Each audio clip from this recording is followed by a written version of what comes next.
Hello friends, આજે આપણે direct and indirect સ્પીચનો અભ્યાસ કરીશું. બે વ્યક્તિના સંવાદને ડાયરેક્ટ સ્પીચ કહેવાય છે. તે સંવાદને કોઈ ત્રીજો વ્યક્તિ દર્શાવે ત્યારે તે ઇનડાયરેક્ટ સ્પીચ બને છે. સૌપ્રથમ ડાયરેક્ટ સ્પીચમાં આવતા દરેક ભાગને કયા નામથી ઓળખવામાં આવે છે તે જાણવું જરૂરી છે. તો જે બોલનાર છે, અહીંયા મીના બોલનાર છે, તો તેને ઇંગ્લિશમાં આપણે રિપોર્ટર કહીશું. ત્યાર પછી અહીંયા સેઝ આપ્યું છે, તે ક્રિયાપદ છે, તેને આપણે રિપોર્ટિંગ વર્બ કહીશું. જેવી રીતે સેઝ છે, વિલ સે છે, સેડ છે, આસ્કડ છે, ટોલ્ડ છે વગેરે. સાંભળનાર જે હોય તે સાંભળનારને લિસનર કહેવામાં આવે છે. અને ઇન્વર્ટેડ કોમામાં આપેલ જે આ વાક્ય છે તે વાક્યને રિપોર્ટિંગ સ્પીચ કહેવામાં આવે છે.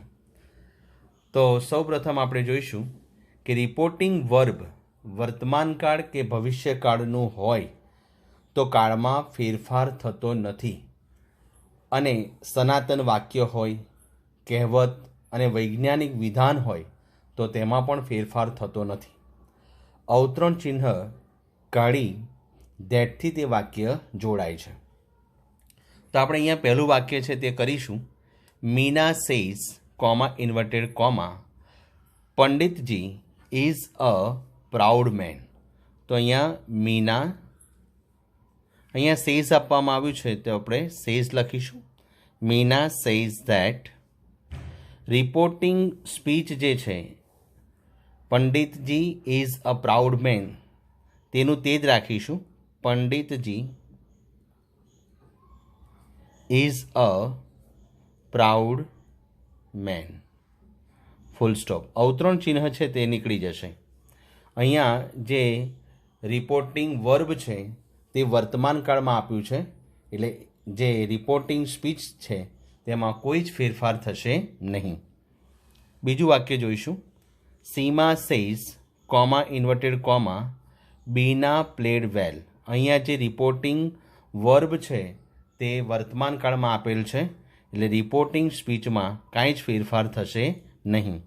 તો સીમા સેઝ ધેટ, અવતરણ ચિહ્ન નીકળી જશે. Seema says that Bina played well. Full stop. ત્રીજું વાક્ય જોઈશું.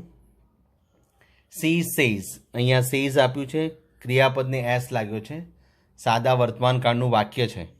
C says mister Shah will teach English. તો સી સેઝ ધેટ, અહીંયા મિસ્ટર શાહ આપ્યું છે તો mister Shah will teach English. Full stop. અવતરણ ચિહ્ન છે તે નીકળી જશે. ચોથું વાક્ય જોઈશું. The teacher said comma inverted comma the earth moves round the sun. અહીંયા જે ક્રિયાપદ આપ્યું છે તે સેડ છે, ભૂતકાળમાં છે, પરંતુ આપેલ જે વાક્ય છે the earth moves round the સન તે ભૌગોલિક કારણ છે કે પૃથ્વી છે તે સૂર્યની ચારે બાજુ ફરે છે. The earth moves round the સન, એટલા માટે તે ભૌગોલિક કારણ હોવાથી જે રિપોર્ટિંગ સ્પીચ છે તેમાં કાંઈ જ ફેરફાર થશે નહીં. તો થશે the teacher sad that the earth moves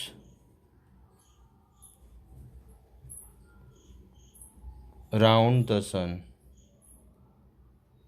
Full stop. The teacher said that the earth moves round the sun. પાંચમું વાક્ય જોઈશું. સી વિલ સે, અહીંયા વિલ સે આપવામાં આવ્યું છે, એટલે જે આપેલ ક્રિયાપદ છે તે ભવિષ્યકાળમાં છે, એટલે રિપોર્ટિંગ સ્પીચ છે તેમાં કંઈ જ ફેરફાર થશે નહીં. તો સી વિલ સે that Hirvani is a good bowler. Full stop. Inverted comma છે તે નીકળી જશે. સી વિલ સે ધેટ, સંયોજક તરીકે ધેટ મૂકવામાં આવશે. દરેકમાં જો આપણે ધેટ મૂકેલ છે. તો she will say that Hirwani is a good bowler. હવે આપણે સાદા વર્તમાનકાળના વાક્ય જોઈશું. ડાયરેક્ટ સ્પીચમાં સાદા વર્તમાનકાળના વાક્ય આપેલ હોય અને જ્યારે તેનું આપણે ઇનડાયરેક્ટ સ્પીચમાં કન્વર્ટ કરીએ, ફેરફાર કરીએ, ત્યારે સાદા વર્તમાનકાળના વાક્ય સાદા ભૂતકાળમાં થઈ જાય. તો પહેલું વાક્ય જોઈશું.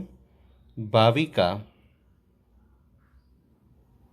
અહીંયા આપ્યું છે Bhavika said comma inverted comma mister Shah is busy. તો Bhavika said that mister Shah, અહીંયા ઇઝ આપ્યું છે તો તેનું થઈ જશે was busy. Full stop. Bhavika said that mister Shah was busy. Next આપણે બીજું વાક્ય જોઈશું. She said comma inverted comma the English teacher teaches very well. તો આપણે લખીશું સી સેડ ધેટ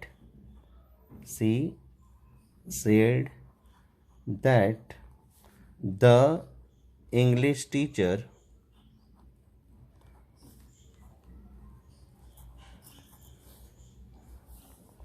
અહીંયા ટીચીસ આપ્યું છે તો એનું થઈ જશે ભૂતકાળ ટોટ.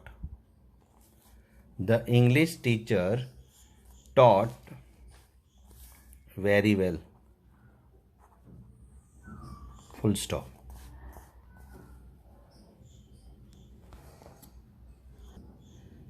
ફરી એકવાર જોઈશું.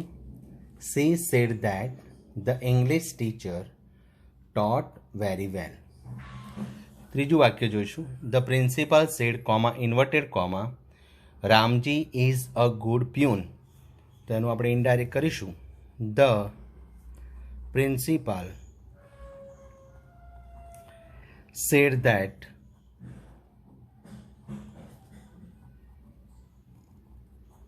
રામજી, અહીંયા ઇઝ આપવામાં આવ્યું છે એનું થઈ જશે વોઝ અ ગુડ પ્યુન.